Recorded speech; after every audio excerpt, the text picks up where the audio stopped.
ಅಂದ್ರೆ ಡೇಂಜರ್ ಅಂತ.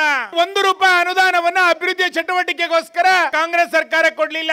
ಆದ್ರೆ ಈ ಚುನಾವಣೆ ನಮ್ಮ ಬದುಕಿನ ಚುನಾವಣೆ, ದೇಶದ ಚುನಾವಣೆ. ನರೇಂದ್ರ ಮೋದಿ ಅವರು ಈ ದೇಶದ ಪ್ರಧಾನಮಂತ್ರಿ ಆದ ನಂತರ ಅದು ಅಭಿವೃದ್ಧಿಯಲ್ಲಿ ವಿಶ್ವಾಸ, ರಕ್ಷಣೆಯಲ್ಲಿ ವಿಶ್ವಾಸ, ಯುವಕರಿಗೆ ವಿಶ್ವಾಸ, ಅಂತಾರಾಷ್ಟ್ರೀಯ ಮಟ್ಟದಲ್ಲಿ ವಿಶ್ವಾಸ, ಎಲ್ಲ ರಂಗದಲ್ಲಿ ನರೇಂದ್ರ ಮೋದಿ ಅವರ ಆಡಳಿತ ಒಂದು ವಿಶ್ವಾಸದ ಆಡಳಿತವನ್ನ ಕೊಟ್ಟಿದೆ. ವಿಶ್ವಾಸದ ಆಡಳಿತ ನೆನಪು ಮಾಡ್ಕೊಳ್ಬೇಕು, ಡೇಂಜರ್ ಆಡಳಿತ ನೆನಪಾಗಬಾರದು. ನಮಗೆ ಇನ್ನು 2 ದಿನ ಮಾತ್ರ ಬಾಕಿ ಇದೆ. 16 ಸಭೆಗಳನ್ನು ಮಾಡಿ ಬೇರೆ ಬೇರೆ ವಿಷಯಗಳನ್ನು ಈಗಾಗಲೇ ನಾವು ಪ್ರಸ್ತಾಪನೆಯನ್ನು ಮಾಡಿದ್ದೇವೆ. ಮತ್ತೊಮ್ಮೆ ಮೋದಿ ಸರ್ಕಾರ ಯಾವ ಕಾರಣಕ್ಕೆ ಎನ್ನುವಂತಹ ವಾಸ್ತವಿಕ ಸಂಗತಿಗಳು ಕೂಡ ತುಂಬ ಸರಿ ಚರ್ಚೆ ಆಗಿದೆ. ಕಳೆದ 10 ವರ್ಷಗಳ ಅವಧಿಯಲ್ಲಿ ಈ ದೇಶದಲ್ಲಿ ಆದಂತಹ ಬದಲಾವಣೆಗಳನ್ನು ಕೂಡ ನೀವೆಲ್ಲರೂ ಕೂಡ ಒಟ್ಟಾಗಿ ಗಮನಿಸಿದ್ದೇವೆ.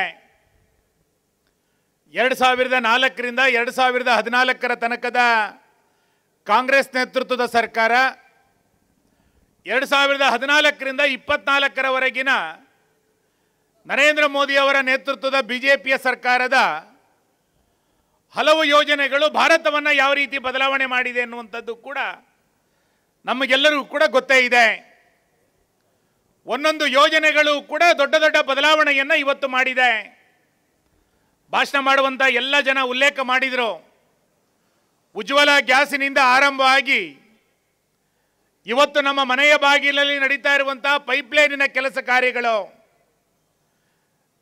ಡೆಲ್ಲಿಯ ಕೆಂಪುಕೋಟೆಯ ಮೇಲೆ ನಿಂತು ನರೇಂದ್ರ ಮೋದಿ ಅವರು ಹೇಳ್ತಾರೆ 2018ರ ಭಾಷಣದಲ್ಲಿ 2024ರ ಹೊತ್ತಿಗೆ ಭಾರತದ ಎಲ್ಲ ಮನೆಗಳಿಗೆ ನಾನು ಕುಡಿಯುವ ನೀರನ್ನು ಕೊಡ್ತೇನೆ ಅಂತೇಳಿ ಒಬ್ಬ ಪ್ರಧಾನಮಂತ್ರಿ ಹೇಳಿ, ಇವತ್ತು ನೋಡಿದಾಗ ನಮ್ಮೆಲ್ಲರ ಮನೆಯ ಬಾಗಿಲಿಗೆ ಕುಡಿಯುವ ನೀರಿನ ಪೈಪ್ಲೈನ್ಗಳು ಬರ್ತಾ ಇದೆ.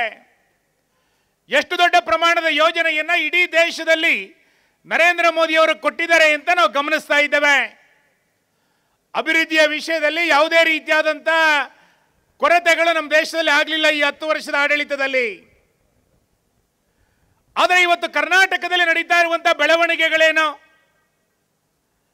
ಸಿದ್ದರಾಮಯ್ಯ ಅವರ ನೇತೃತ್ವದ ಸರ್ಕಾರ 11 ತಿಂಗಳಿನಲ್ಲಿ ಯಾವ ರೀತಿಯಾದಂತಹ ಆಡಳಿತವನ್ನು ಕೊಟ್ಟಿದೆ? ನಾನು ಜ್ಞಾನೇಂದ್ರ ವಿಧಾನಸಭೆಯಲ್ಲಿ ಹಲವು ಬಾರಿ ಮಾತಾಡಿದ್ದೇವೆ. 224 ಶಾಸಕರುಗಳ ಪೈಕಿ ಯಾವ ಶಾಸಕ 11 ತಿಂಗಳಿನಿಂದ ಒಂದೇ ಒಂದು ಗುದ್ದಲಿ ಪೂಜೆಯನ್ನು ಮಾಡಿದ್ದಾರೆ ಅಂತ ತೋರಿಸ್ಲಿ ನೋಡೋಣ. ಒಂದು ಅಭಿವೃದ್ಧಿ ಶೂನ್ಯವಾದಂತಹ ಆಡಳಿತವನ್ನ 11 ತಿಂಗಳ ಅವಧಿಯಲ್ಲಿ ಸಿದ್ದರಾಮಯ್ಯ ಸರ್ಕಾರ ಕೊಟ್ಟಿದೆ.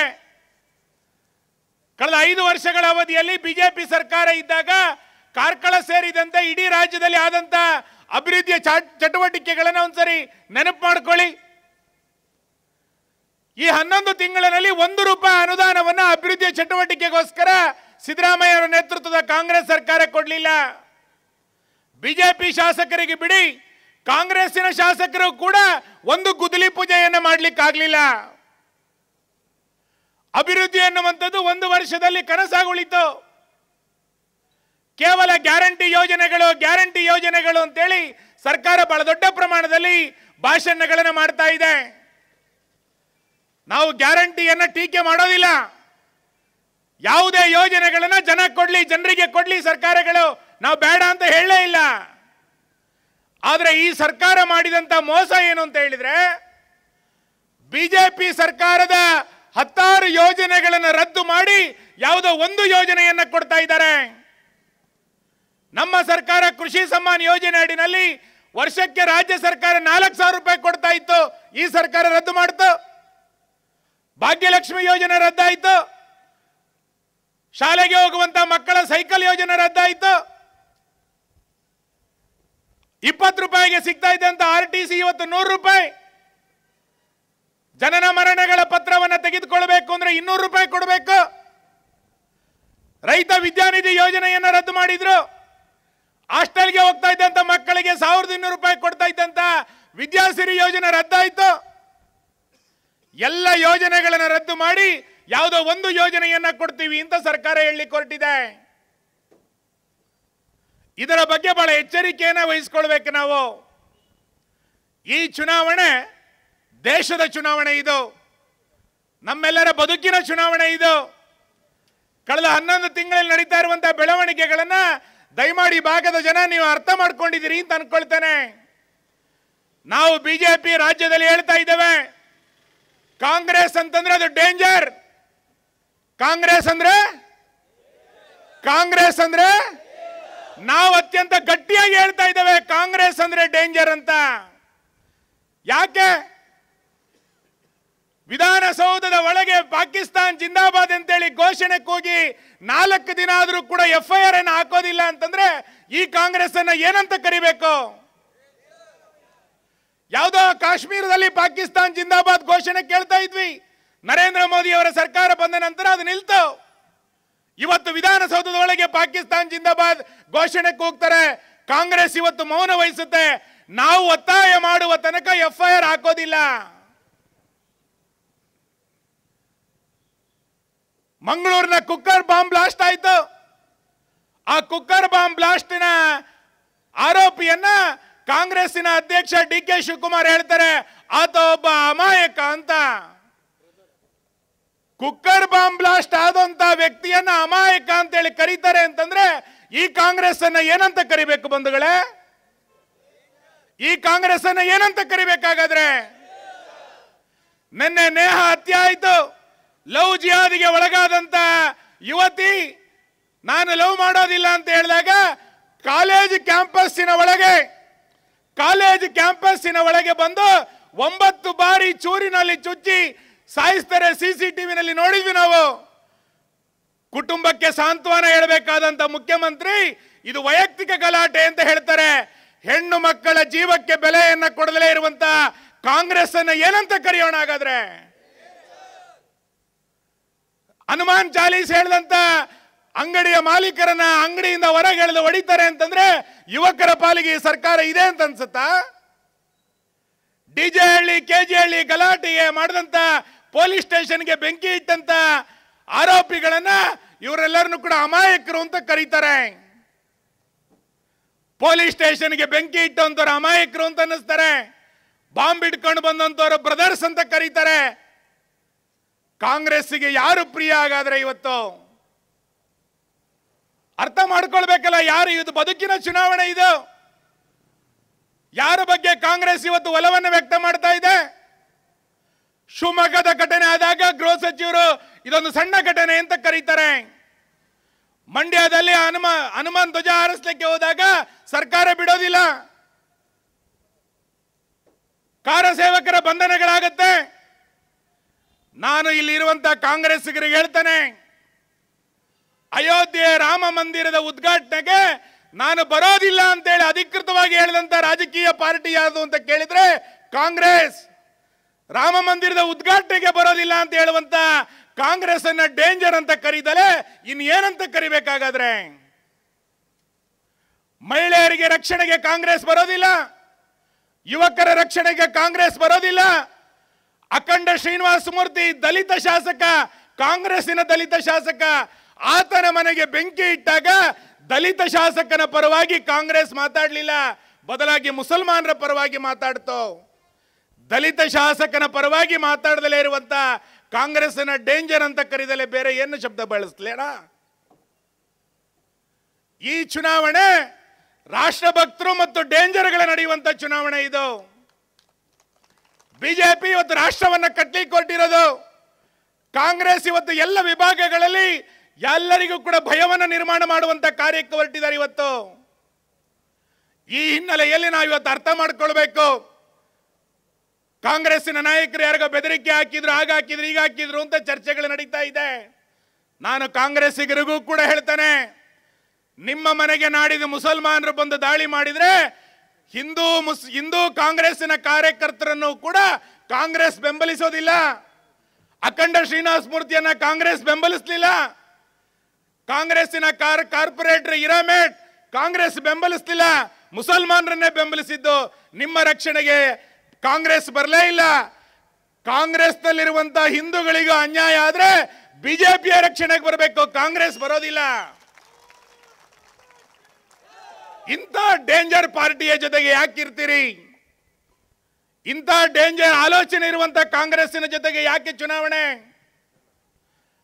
ನಾವು ಚುನಾವಣೆಯ ಬೂತಿನ ಒಳಗೆ ಹೋಗಬೇಕಾದ್ರೆ ಇಂಥ ಡೇಂಜರ್ ಪಾರ್ಟಿಗೆ ಓಟ್ ಕೊಡಬೇಕಂತ ಯೋಚನೆ ಮಾಡಬೇಕು ಬಂಧುಗಳೇ. ಇನ್ನು ಮುಂದಿನ ದಿನಗಳಲ್ಲಿ ಯಾರ ಪರವಾಗಿ ಇವತ್ತು ಕಾಂಗ್ರೆಸ್ ಮಾತಾಡುತ್ತೆ? ಉಡುಪಿನಲ್ಲಿ ಹಿಜಾಬ್ ಗಲಾಟೆ ಆದಾಗ ನಾವು ಸಮವಸ್ತ್ರದಲ್ಲಿ ಹಿಜಾಬ್ ಇರಬಾರ್ದು ಅಂತ ಹೇಳಿದ್ದು. ಎಲ್ಲ ಮುಸಲ್ಮಾನ್ ಮಹಿಳೆಯರು ಹಿಜಾಬ್ ಹಾಕಬೇಡಿ ಅಂತ ಹೇಳೇ ಇಲ್ಲ. ನಾವು ಕಾಲೇಜಿಗೆ ಬರಬೇಕಾದ್ರೆ, ಕ್ಲಾಸ್ ರೂಮ್ ನಲ್ಲಿ ಕುತ್ಕೋಬೇಕಾದ್ರೆ ಹಿಜಾಬ್ ಹಾಕಬೇಡಿ, ಸಮವಸ್ತ್ರ ಹಾಕಿ ಅಂತ ಹೇಳಿದ್ದು. ರಸ್ತೆನಲ್ಲಿ ಓಡಾಡಬೇಕಾದ್ರೆ ಹಿಜಾಬ್ ತೆಗೀರಿ ಅಂತ ಹೇಳಿಲ್ಲ. ಸಮವಸ್ತ್ರದಲ್ಲಿ ಹಿಜಾಬ್ ಹಾಕಬೇಡಿ ಅಂತ ಬಿಜೆಪಿ ಹೇಳಿದ್ರೆ ಕಾಂಗ್ರೆಸ್ ಏನ್ ಬೇಕಾದ್ರೂ ಹಾಕ್ಲಿರಿ, ಸ್ವಾಮೀಜಿಗಳು ಪೇಟದಲ್ಲಿ ಹಿಜಾಬನ್ನು ಹಾಕೋದಿಲ್ವಾ ಅಂತೇಳಿ ಸಿದ್ದರಾಮಯ್ಯ ಉದ್ದಟತನದ ಮಾತನ್ನ ಹೇಳಿದ್ದು ನೆನಪಿಲ್ವಾ ನಮಗೆ?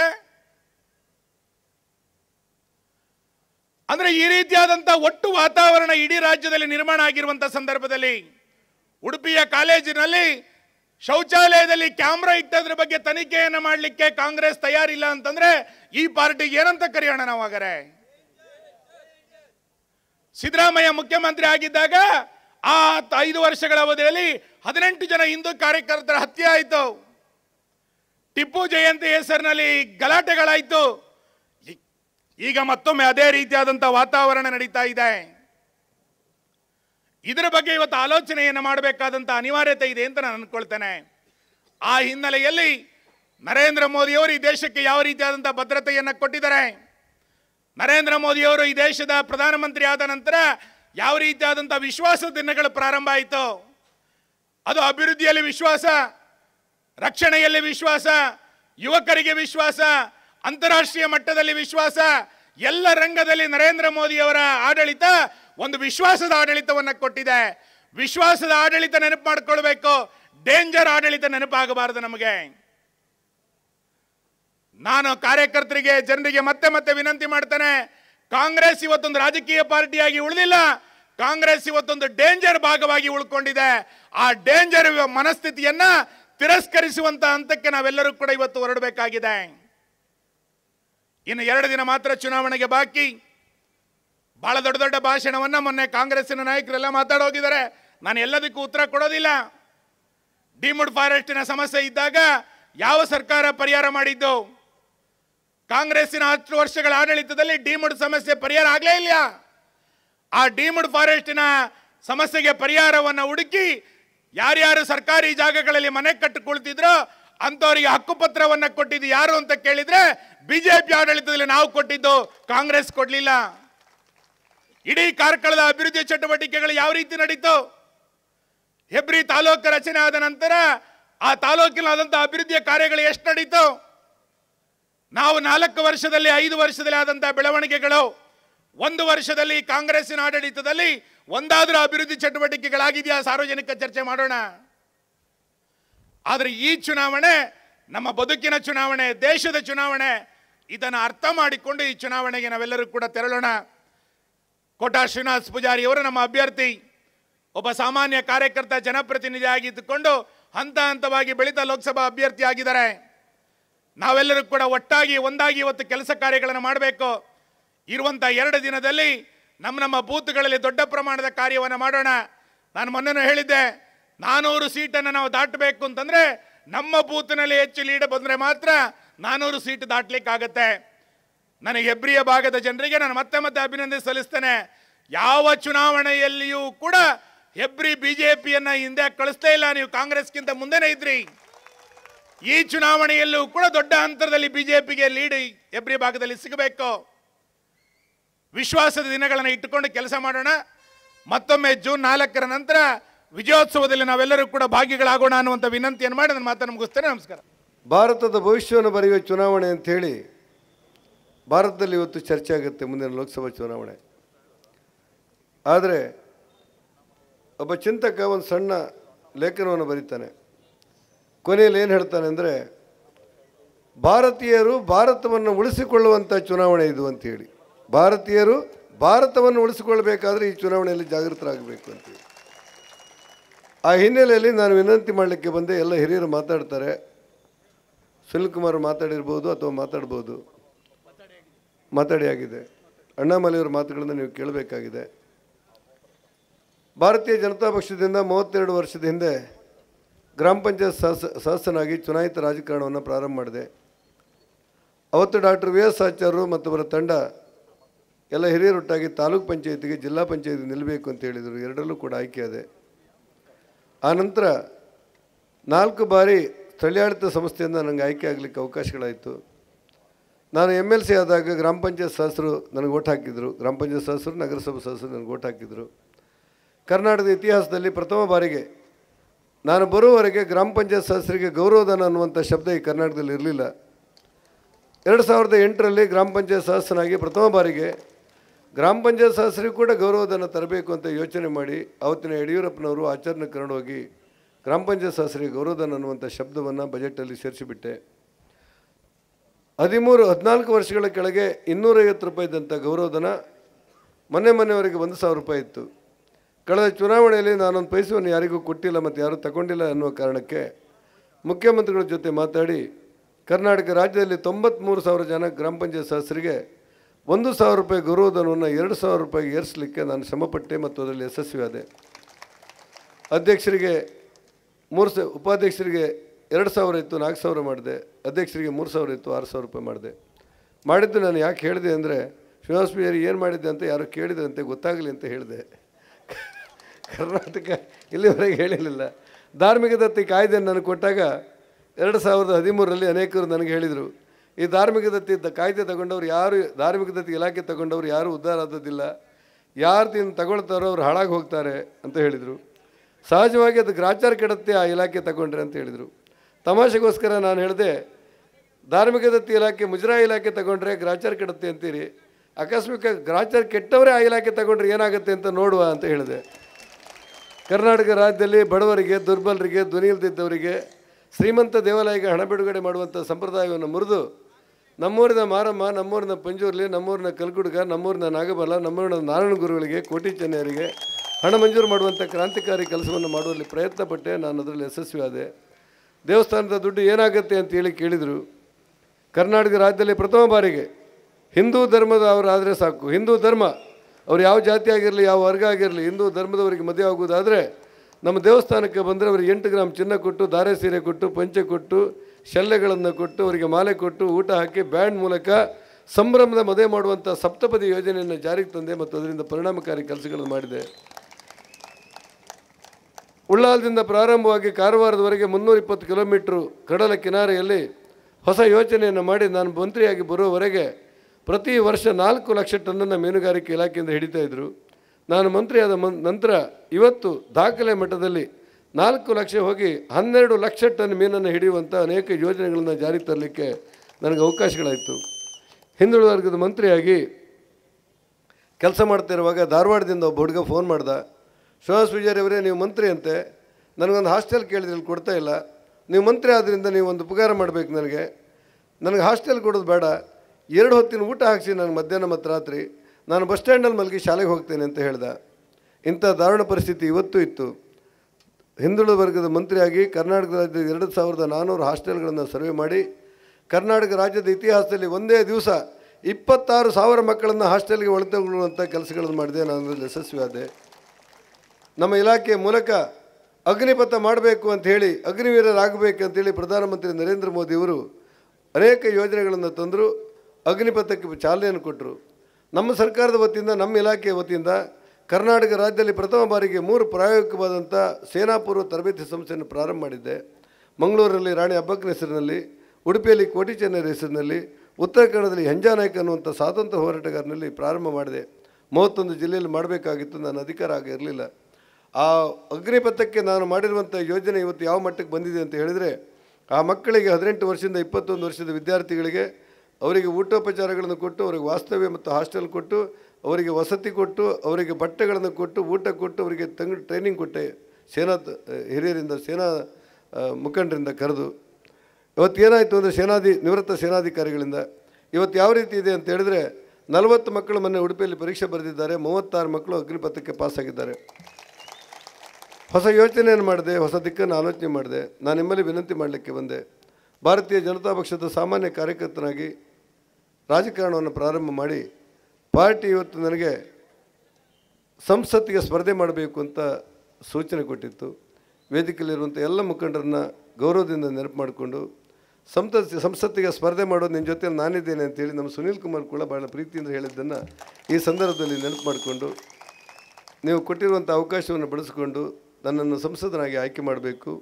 ಆ ಮೂಲಕ ಉಡುಪಿ ಮತ್ತು ಚಿಕ್ಕಮಗಳೂರು ಜಿಲ್ಲೆಯ ಸರ್ವತೋಮುಖ ಅಭಿವೃದ್ಧಿಗೆ ನನ್ನ ಶಕ್ತಿ ಮೀರಿ ಪ್ರಯತ್ನ ಮಾಡ್ತೇನೆ ಅನ್ನುವಂಥ ವಿಶ್ವಾಸದ ಮಾತನ್ನು ನಿಮ್ಮ ಮೂಲಕ ಹೇಳಲಿಕ್ಕೆ ಇಷ್ಟಪಡ್ತೇನೆ. ಕೊನೆಗೊಂದು ವಿನಂತಿ ನನ್ನದು, ಬರುವ 26ನೇ ತಾರೀಕಿನ ದಿವಸ ನೀವು ನಿಮ್ಮ ಬಂಧುಗಳ ಜೊತೆಯಲ್ಲಿ ನಿಮ್ಮ ಅಕ್ಕಪಕ್ಕದವರೆಲ್ಲರಿಗೂ ಹೇಳಿ ಭಾರತೀಯ ಜನತಾ ಪಕ್ಷದ NDA ಅಭ್ಯರ್ಥಿಯಾದ ನನ್ನನ್ನು ಆಯ್ಕೆ ಮಾಡೋದ್ರ ಮೂಲಕ ದೇವೇಗೌಡರು ಮೊನ್ನೆ ಮೂಡಿಗೆರೆಯಲ್ಲಿ ಭಾಷಣ ಮಾಡ್ತಾ ನನ್ನನ್ನು ಕರೆದಿದ್ದರು. ಅವರೊಂದು ಮಾತು ಹೇಳಿದ್ದನ್ನು ನಾನು ನೆನಪು ಮಾಡಬೇಕು ನಿಮಗೆ. ಯಡಿಯೂರಪ್ಪನವರು ವಿಜಯೇಂದ್ರ ಅವರು ಭಾಷಣ ಮಾಡಿದ ನಂತರ ಅವರು ಮಾತಾಡಿದ್ದನ್ನು ಏನಂದರೆ, 92 ವರ್ಷ ನನಗೆ ಕರ್ನಾಟಕದಲ್ಲಿ ಮುಖ್ಯಮಂತ್ರಿ ಆದೆ, ಪ್ರಧಾನಮಂತ್ರಿ ಆದೆ, ನನಗಿನ್ನು ಯಾವ ಆಶೆ ಉಳಿದಿಲ್ಲ. ಆದರೆ ಭಾರತ ದೇಶ ನನ್ನ ನಂತರವೂ ಕೂಡ ಸುಭಿಕ್ಷವಾಗಿ ಮತ್ತು ಸಮೃದ್ಧವಾಗಿ ವಿಶ್ವಾಸದಿಂದ ಇರುವಂಥ ಒಂದು ದೇಶ ನಿರ್ಮಾಣ ಆಗಬೇಕು ಅನ್ನುವಂಥ ಆಶೆ ಇದೆ ನನಗೆ. ಭಾರತ ದೇಶದಲ್ಲಿ ದುರ್ಬೀನು ಹಾಕಿ ಹುಡುಕಿದ್ರು ಕೂಡ ಈ ದೇಶವನ್ನು ಸಮರ್ಥ ಭಾರತವನ್ನು, ಸಮೃದ್ಧ ಭಾರತವನ್ನು, ಶಕ್ತಿಶಾಲಿ ಭಾರತವನ್ನು, ಸ್ವಾಭಿಮಾನಿ ಭಾರತವನ್ನು ಮಾಡುವಂಥ ಶಕ್ತಿ ಇರುವ ಮತ್ತೊಬ್ಬ ರಾಜಕಾರಣಿಯನ್ನು ನಾನು ಕಂಡಿಲ್ಲ. ಈ ದೇಶ ಮುನ್ನಡಿಬೇಕಾದರೆ, ಈ ದೇಶದ 146 ಕೋಟಿ ಜನ ನೆಮ್ಮದಿಯಿಂದ ಇರಬೇಕಾದ್ರೆ ನರೇಂದ್ರ ಮೋದಿಯವರು ಈ ದೇಶಕ್ಕೆ ಮತ್ತೆ ಪ್ರಧಾನಮಂತ್ರಿ ಆಗಬೇಕು. ಆ ಕಾರಣಕ್ಕೋಸ್ಕರ 92 ವರ್ಷದ ನಾನು ದಿವಸಕ್ಕೆ 5 ಸಾರ್ವಜನಿಕ ಸಭೆಯಲ್ಲಿ ಭೇಟಿ ಕೊಟ್ಟು ನರೇಂದ್ರ ಮೋದಿಯವರು ಮತ್ತೆ ಪ್ರಧಾನಮಂತ್ರಿ ಮಾಡಿ ಅಂತ ವಿನಂತಿ ಮಾಡ್ತಾ ಇದ್ದೇನೆ ಅನ್ನುವಂಥ ಮಾತನ್ನು ದೇವೇಗೌಡರು ಹೇಳೋದನ್ನು ನೋಡಿ ನಾನು ರೋಮಾಂಚಿತನಾಗಿದ್ದೇನೆ. ಅದರ ಜೊತೆಯಲ್ಲಿ ಕೊನೆಗೊಂದು ಮಾತು, 26ನೇ ತಾರೀಕಿನ ಚುನಾವಣೆಯಲ್ಲಿ NDA ಅಭ್ಯರ್ಥಿಯಾದ ನನ್ನನ್ನು ಗೆಲ್ಲಿಸುವುದರ ಮೂಲಕ ರಾಷ್ಟ್ರಭಕ್ತ ನರೇಂದ್ರ ಮೋದಿಯವರನ್ನು ಮತ್ತೆ ಪ್ರಧಾನಮಂತ್ರಿ ಮಾಡಲಿಕ್ಕೆ ನೀವೆಲ್ಲರೂ ಆಶೀರ್ವಾದ ಮಾಡಬೇಕು ಅಂತ ವಿನಂತಿ ಮಾಡ್ತೇನೆ. ಬೋಲೋ ಭಾರತ್ ಮಾತಾ ಕೇ. ತಾವು MP ಆಗಿ ಡೆಲ್ಲಿಗೆ ಇವರು ಕಳಿಸ್ಕೊಡ್ಬೇಕು. ಡೆಲ್ಲಿಯಿಂದ ವಾಪಸ್ ಬರುವಾಗ ಇವರು MP ಮೇಲೆ ಇನ್ನೊಂದು ನಲ್ಲಿ ವಾಪಸ್ ಬರುತ್ತಾರೆ. ಎಲ್ಲ ಕಡೆಯಲ್ಲಿ ಕೂಡ ನೋಡ್ತಾ ಇದ್ದಿಲ್ಲ, ಮೋಡಿಜಿ ಬಂದ್ಬಿಡ್ತಾರೆ. ಉಡುಪಿ ಚಿಕ್ಕಮಗಳೂರಲ್ಲಿ ವಿನ್ ಆಗುವ ಪ್ರಶ್ನೆ ನಮಗಿಲ್ಲ ಸರ್. ರೆಕಾರ್ಡ್ ಮೆಜಾರಿಟಿದಲ್ಲಿ ನಾವು ವಿನ್ ಆಗಬೇಕು. ರೈಟಿಂಗ್ ನಲ್ಲಿ ಕೊಟ್ಟು ಹೋಗ್ತೀನಿ ಸರ್. ನಾವು ಮೋಡಿಜಿ ಅವರಿಗೂ ನಾವು ಒಂದು ಧನ್ಯವಾದ, 10 ವರ್ಷ ನಮಗೋಸ್ಕರ ಕೆಲಸ ಮಾಡಿದ ಮನುಷ್ಯಕ್ಕೆ ಒಂದು ಧನ್ಯವಾದ ಹೇಳ್ಬೇಕು. ನಮ್ಮ ಬೂತ್ ನಲ್ಲಿ 90% ವೋಟ್ ಅವರು ಕೊಡಬೇಕು. 11 ಕೋಟಿ ಟಾಯ್ಲೆಟ್ ಕಟ್ಟಿ ಕೊಟ್ಟಿದ್ದೀವಿ. ಯಾಕೆ ಇಲ್ಲಿ ಕೆಲವು ಜನ ಕಾಂಗ್ರೆಸ್ ಶಾಲ್ ಹಾಕೊಂಡು ಸೊಂಬು ತಗೊಂಡು ತಿರುಗಾಡ್ತಾ ಇದ್ದಾರೆ. ಅದರ ಒಂದು ಒಳ್ಳೆ ಅಭ್ಯರ್ಥಿ ನಮ್ಮ ಜೊತೆಗಿದ್ದಾರೆ, ಕೋಟಾ ಶ್ರೀನಿವಾಸ್ ಪೂಜಾರಿ ಸಾಹೇಬರು. ಸರಿಯಾಗಿ ಅವ್ರಿಗೊಂದು ಮಾತು ಹೇಳ್ಬೇಕನ್ನ, ಪಂಚಾಯತ್ ಟು ಪಾರ್ಲಿಮೆಂಟ್ ಅದು ಎಲ್ಲರಿಗೂ ಅದು ಅವಕಾಶ ಸಿಕ್ಕಲ್ಲ ಸರ್. ಪಂಚಾಯತ್ನಲ್ಲಿ ರಾಜಕೀಯ ಶುರು ಮಾಡಿ ಒಂದೊಂದು ಮೆಟಲ್ದಲ್ಲಿ ಎತ್ತೆತ್ತು ಎಲ್ಲ ಕಡೆಯಲ್ಲಿ ಕೂಡ ಇಡೀ ಜೀವನದಲ್ಲಿ ಸ್ವಲ್ಪ 1% ಕೂಡ ಈ ಪವರ್ ಅವ್ರ ತಲೆಗೆ ಹೋಗಿಲ್ಲ. ನಾವು ಯಾವಾಗಲೂ ನೋಡ್ತೀವಿ ಪೊಲಿಟಿಷಿಯನ್ನಲ್ಲಿ ಭಾಳ ಬೇಗ ಕೆಟ್ಟು ಹೋಗ್ತಾರೆ, ನನ್ನ ಪವರ್ ಬೇಗ ಒಳಗಡೆ ಹೋಗಿಬಿಡ್ತದೆ. ಬಟ್ ಕೋಟಾ ಶ್ರೀನಿವಾಸ್ ಪೂಜಾರಿ ಸಾಹೇಬರು 1% ಕೂಡ 3 ಬಾರಿ ಅವರು ಮಂತ್ರಿಯಾಗಿ ಕೆಲಸ ಮಾಡಿದರು. ಮಲ್ಟಿಪಲ್ ಟೈಮ್ MLA MLC ಎಲ್ಲ ಕಡೆಯಲ್ಲಿ ಕೂಡ ಕೆಲಸ ಮಾಡಿದ ಒಂದು ಮನುಷ್ಯ ಒಂದು ಚೂರು ಕೂಡ ಪವರ್ ಅವ್ರ ತಲೆಗೆ ಹೋಗಿಲ್ಲ. ಅಷ್ಟು ಒಳ್ಳೆಯ ಒಂದು ಅಭ್ಯರ್ಥಿ ನಮ್ಮ ಮುಂಚೆ ಉಡುಪಿ ಚಿಕ್ಕಮಗಳೂರು ಕ್ಷೇತ್ರಕ್ಕೆ ನಿಲ್ತಾ ಇದ್ದಾರೆ. ನಾವೆಲ್ಲರೂ ಕೂಡ ನಾಳೆ ಲಾಸ್ಟ್ ಡೇ ಕ್ಯಾಂಪೇನಿಂಗ್, ಜಾಸ್ತಿ ಏನೋ ಮಾತಾಡಲಿಕ್ಕೆ ಕೂಡ ಯಾರಿಗೂ ಅವಕಾಶ ಇಲ್ಲ ಸರ್. ನಾಳೆ ಲಾಸ್ಟ್ ಡೇ ಕ್ಯಾಂಪೇನಿಂಗ್, ನಾಡಿದ್ದು ಸೈಲೆನ್ಸ್ ಡೇ, ಯಾರು ಏನು ಮಾತಾಡಲಿಕ್ಕೆ ಆಗಲ್ಲ. 26ನೇ ತಾರೀಕು ಬೆಳಗ್ಗೆ 7 ಗಂಟೆ ಹೋಗಿ ವೋಟ್ ಮಾಡಿ ಬರ್ತೀವಿ. ಇಲ್ಲಿರುವ ನಮ್ಮ ಯಾರೂ ಕೂಡ ಸ್ವಲ್ಪ ಕೂಡ ಡೌಟ್ ಇಲ್ಲ, ಕೋಟಾ ಶ್ರೀನಿವಾಸ್ ಪೂಜಾರಿ ಅವರು ಗೆಲ್ತಾರಾ ಗೆಲ್ಲಲ್ವಾ, ಯಾರಿಗೂ ಡೌಟ್ ಇಲ್ಲ ಸರ್. ಈ ಭಾಗದಲ್ಲಿರುವ ನಮ್ಮೆಲ್ಲರಿಗೂ ಗೊತ್ತು 100% ಗೆದ್ಕೊಂಡು ಬರ್ತಾರೆ. ಬಟ್ ನಾವೆಲ್ಲರೂ ಕೂಡ ಇಲ್ಲಿ ಯಾಕೆ ಸೇರಿದ್ವಿ, ಎಷ್ಟು ಮಾರ್ಜಿನ್ನಲ್ಲಿ ಗೆದ್ಕೊಂಡು ಬರ್ತಾರೆ, ಒಂದು ರೆಕಾರ್ಡ್ ಮಾರ್ಜಿನಲ್ಲಿ ಇರ್ತದ. ಇದುವರೆ ಉಡುಪಿ ಚಿಕ್ಕಮಗಳೂರಲ್ಲಿ ಆ ಥರ ಮಾರ್ಜಿನ್ದಲ್ಲಿ ಯಾರೂ ಗೆದ್ಕೊಂಡು ಬಂದಿಲ್ಲ, ಆ ಥರ ಇರ್ತದ ಅಲ್ಲ ಇಡೀ ಇಂಡಿಯಾದಲ್ಲಿ. ಇದಕ್ಕೆ ಮುಂಚೆ CR ಪಾಟೀಲ್ ಅವರು ಗುಜರಾತ್ BJP ಅಧ್ಯಕ್ಷರು, ಅವ್ರ ಕೈನಲ್ಲಿ ಆ ರೆಕಾರ್ಡ್ ಇದೆ, ಜಾಸ್ತಿ ಮಾರ್ಜಿನ್ನಲ್ಲಿ ಗೆದ್ದಿರುವ ರೆಕಾರ್ಡು. ಆ ರೆಕಾರ್ಡ್ ಉಡುಪಿ ಚಿಕ್ಕಮಗಳೂರಲ್ಲಿ ತಾವು ಹೊಡೆತೀರಾ. ಇಂದು 3ಕ್ಕೆ ಮಾತ್ರ ನಾವೆಲ್ಲರೂ ಕೂಡ ಇಲ್ಲಿ ಸಾಕ್ಷಿಯಾಗಿ ಇಲ್ಲಿ ಸೇರಿದ್ವಿ ಮಿತ್ರರು. 2 ವಿಷಯ ಮಾತ್ರ ತಮ್ಮಲ್ಲಿ ಇಡಬೇಕನ್ನೋ ನನಗೊಂದು ಆಸೆ ಇದೆ. ಕಳೆದ ಒಂದು 2 ತಿಂಗಳಿಗೆ ಮುಂಚೆ ನಮ್ಮ ಟ್ವಿಟರ್ನಲ್ಲಿ ಒಂದು ಸೀರೀಸ್ ಆಫ್ ಟೇಪ್ಸ್ ರಿಲೀಸ್ ಮಾಡಿದ್ವಿ, 2G ಟೇಪ್ಸನ್ನು ರಿಲೀಸ್ ಮಾಡಿದ್ವಿ. ಸೊ 2G ಸ್ಕ್ಯಾಮ್ ನಮ್ಮೆಲ್ಲರಿಗೂ ಗೊತ್ತು, 1,76,000 ಕೋಟಿ ರೂಪಾಯಿ ಸ್ಕ್ಯಾಮ್ ಮಾಡಿದ್ದಾರೆ.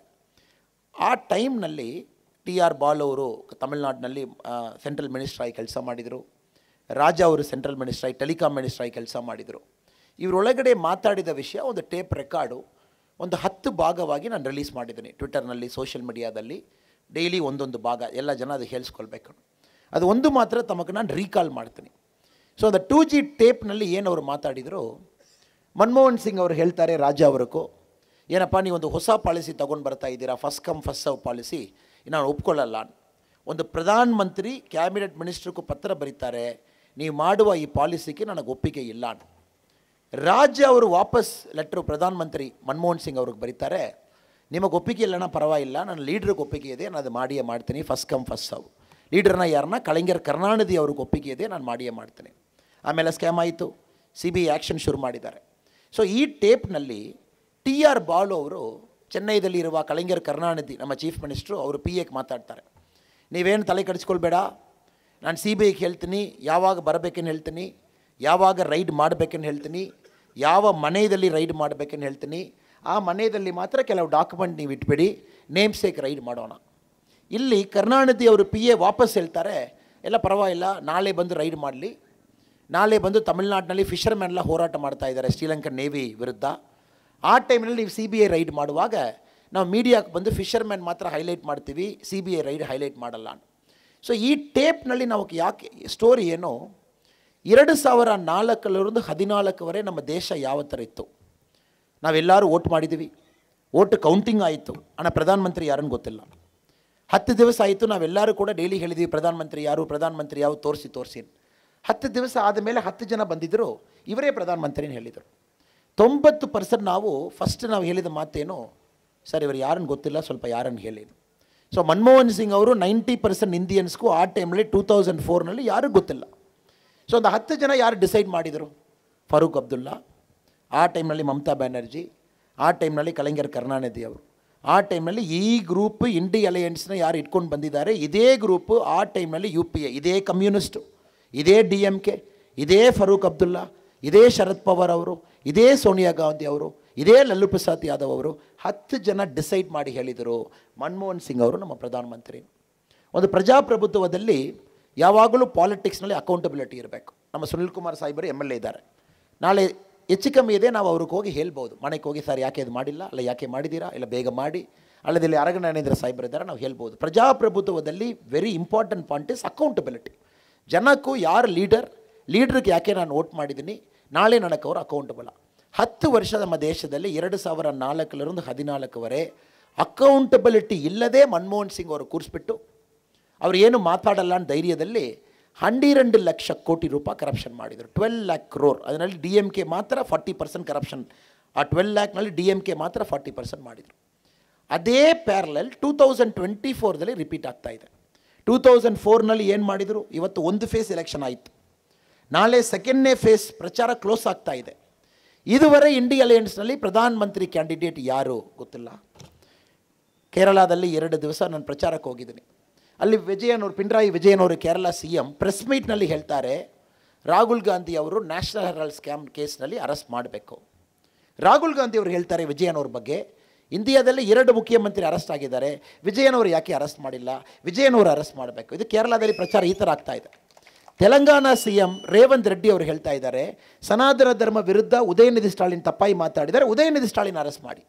ಅಲ್ಲಿ DMK ಅವರು ಕಾಂಗ್ರೆಸ್ ವಿರುದ್ಧ ಹೇಳ್ತಾ ಇದ್ದಾರೆ, ನಮ್ಮ ಮೇಲೆ ನೀವು ಕೈ ಹಾಕಿ ನೋಡಿ, ನಾವು ತೋರಿಸ್ತೀವಿ ನಾವು ಎಷ್ಟು ತಾಕತ್ತಿದೆ. ಇದು ಇಂಡಿ ಅಲಯನ್ಸ್ನಲ್ಲಿ 2ನೇ ಫೇಸು ಪ್ರಚಾರ ಇನ್ನೂ ಎಂಡಾಗಿಲ್ಲ. ಅದರೊಳಗಡೆ ಇವರು ಮಾಡುವ ಜಗಳ ಎಲ್ಲ ಈ ದೇಶ ನೋಡ್ತಾ ಇದೆ. ಕೇರಳದಲ್ಲಿ ಕಮ್ಯುನಿಸ್ಟ್ ವಿರುದ್ಧ ರಾಹುಲ್ ಗಾಂಧಿ ಅವರು ವಯನಾಡ್ನಲ್ಲಿ ಫೈಟ್ ಮಾಡ್ತಾ ಇದ್ದಾರೆ. 60 ಕಿಲೋಮೀಟರ್ ದಾಟಿ ಪಾಲಕ್ಕಾಡ್ಲು ಒಂದು ಈ ಕಡೆ ಬಂದುಬಿಟ್ಟಿದ್ದನ್ನು ಕೊಯಂಬತ್ತೂರದಲ್ಲಿ ನನಗೆ ವಿರುದ್ಧ ರಾಹುಲ್ ಗಾಂಧಿ ಅವರು ಪ್ರಚಾರ ಮಾಡುವಾಗ ಒಂದು ಕಡೆಯಲ್ಲಿ ಕಮ್ಯುನಿಸ್ಟ್ ಅವರು ಕೂರಿಸಿದರು, ಒಂದು ಕಡೆಯಲ್ಲಿ MK ಸ್ಟಾಲಿನ್ ಅವರು ಕೂರಿಸಿದರು. ಇದು ಇಂಡಿ ಅಲಯನ್ಸ್ ಒಂದು ದೊಡ್ಡ ಕಾಮಿಡಿ ಮಾಡ್ತಾ ಇದ್ದಾರೆ. ಈ ಸ್ಟೇಟ್ನಲ್ಲಿ ಇವರೆಲ್ಲ ಫ್ರೆಂಡ್ಸು, ಪಕ್ಕದ ಸ್ಟೇಟ್ನಲ್ಲಿ ಇವರೆಲ್ಲ ಎನಿಮೀಸು. ಮಮತಾ ಬ್ಯಾನರ್ಜಿ ಜೊತೆಗೆ ನಾನು ವೆಸ್ಟ್ ಬೆಂಗಾಲ್ನಲ್ಲಿ ಎನಿಮಿ. ಇದೇ ಮಮತಾ ಬ್ಯಾನರ್ಜಿ ಅವರು ಡೆಲ್ಲಿಗೆ ಬಂದಿದ್ದಾರೋ ನಾವು ಒಟ್ಟಿಗೆ ಸೇರಿ ಟೀ ಕುಡಿತೀವಿ.